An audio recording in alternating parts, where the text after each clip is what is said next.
Mwanamke ambaye anataka kwa sasa hivi, kwa generation tulionayo, mwanamke ambaye anataka kuwa na mwanaume mwenye pesa, anatakiwa kuwa na pesa.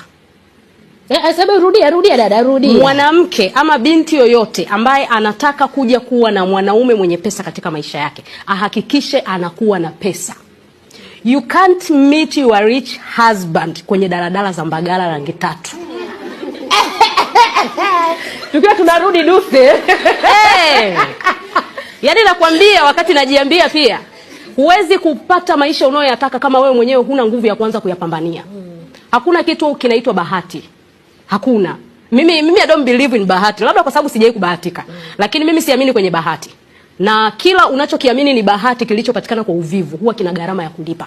Kwa hiyo bado siamini kwenye bahati. Naamini kwenye hard working, naamini kwenye kupambania ndoto zako, naamini kwenye kutafuta kile unachokitaka kwako mwenyewe na sio kwa mtu mwingine. Hapo nataka nirudi kwenye ni sawa au si sawa. Kuwa na wanaume wengi haiwezi kukupa pesa. Itakupa maradhi na inachafua soul yako. Unajua mabinti wengi wametoka kwenye familia ambazo hawajaambiwa kuhusiana na kitu kinaitwa mahusiano.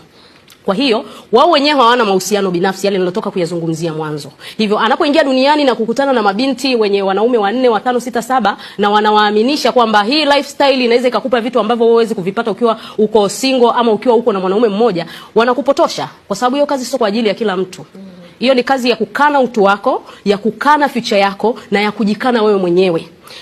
Dhambi pekee ambayo nawaambiaga watu wengi, dhambi pekee ambayo haimhusishi Mungu ni dhambi dhidi ya mwili wako mwenyewe. Kwa kama wewe hujipendi kiasi cha kuruhusu kuichafua nafsi yako, hakuna mtu ambaye atakuja kukupenda kiasi cha kukupa vitu vizuri maishani. Eva, tunachafuaje nafsi kwa kuwa na wanaume wengi? Nafsi inachafuaje? Sasa ukiwa na wanaume wengi unavunaje pesa bila kuzini? Na nikuulize tu swali dogo tu, tuongee ukweli. Nyinyi ni mabinti, sawa Kwa maisha ya sasa hivi, kuna mwanaume unaweza kutoka naye usiku mmoja akakupa zaidi ya 50,000?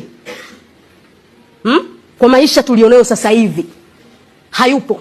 Yaani nasema uwazi, na kaka zangu huko wanaosikia wataweka hata comment mitandaoni. Hakuna mwanaume atakupa zaidi ya 50,000. Na hapo ni amekuheshimu na amekuelewa. Si umenielewa? 50,000 wewe inalipa bili zako ngapi sasa hivi? Kwa pesa ya sasa hivi. 50,000 inalipa bili zako ngapi? Haya, ukishalipa hizo bill 10,000 ya kununua nini zile wanaita Azuma, unatakiwa usisahau. Sawa?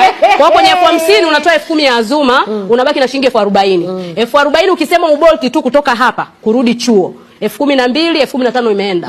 Hiyo 50,000 haifikii hata nukta ya thamani yako wewe.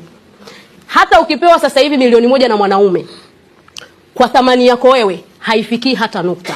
So lazima ujue thamani yako. Huku duniani wanasema kila mtu ana bei yake. Kila mtu ana bei yake. Mimi huwa